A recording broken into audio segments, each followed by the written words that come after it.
আজ আমি তোমাদের সাথে শিম বাটা রেসিপি শেয়ার করব। হাজব্যান্ড অনেক দিন আগে শিম এনে রেখেছিল, আমি ফ্রিজে রেখে দিয়েছিলাম। যেহেতু শিম ভাজাটা কেউ খায় না, তো ভাবলাম শিমের একটা রেসিপি করে নিই।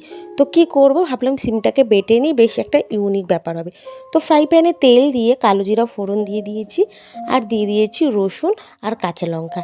এখানে কিন্তু রসুনের পরিমাণটা একটু বেশি করে দিতে হবে।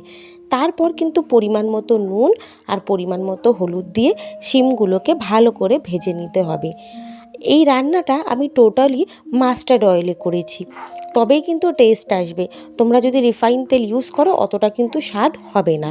তো দেখো, ভালো করে নাড়াচাড়া করে আমি একটু ঢাকনা দিয়ে নিয়েছি। এই শিম বাটার রেসিপিটা অনেকটা ঘাটকোল বাটার মতো, যেটা মা করতো। আমার ঘাটকোল বাটাও খেতে খুব ভালো লাগে, মানে বাটা বুটি খাবারগুলো আমি একটু বেশি পছন্দ করি। তো দেখো, এবার শিমগুলোকে মিক্সার মেশিনে নিয়ে নিয়েছি। এবার এটাকে মিক্স করে নেব। এখানে আমি শিমগুলো কিন্তু দুই কোনা দিয়ে আঁশ ছাড়িয়ে নিয়েছিলাম। তারপর টুকরো টুকরো করে কেটে ভালো করে জলে ধুয়ে জল সেকে তারপরে শিমগুলোকে ফ্রাই প্যানে ছেড়ে দিয়েছি।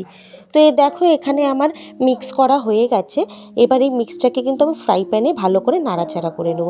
তো ফ্রাই প্যানে যেই তেলটা ইউজ করেছি সেটাও কিন্তু মাস্টার্ড অয়েল। শিমগুলোকে মিক্সার মেশিনে মিক্স করার পর একটা জল মতো বেরিয়েছে। তো এটা কিন্তু ফ্রাই প্যানে ভালো করে ভেজে নিলেই এই জলটা অ্যাবজর্ব হয়ে যাবে। তো দেখো, এবার মিক্সারটা কিন্তু টাইট হয়ে গেছে, তার মানে এটা রেডি। তুমি তখনই বুঝতে পারবে যখন দেখবে টাইট ব্যাপারটা চলে এসছে, এর মধ্যে আর জল নেই। তো এইভাবেই হয়ে গেল আমার আজকে শিম বাটা। খেতে কিন্তু দারুণ হয়েছিল, তোমরাও কিন্তু পারলে একবার ট্রাই করো। রেসিপিটা তোমাদের কেমন লাগলো অবশ্যই জানিও।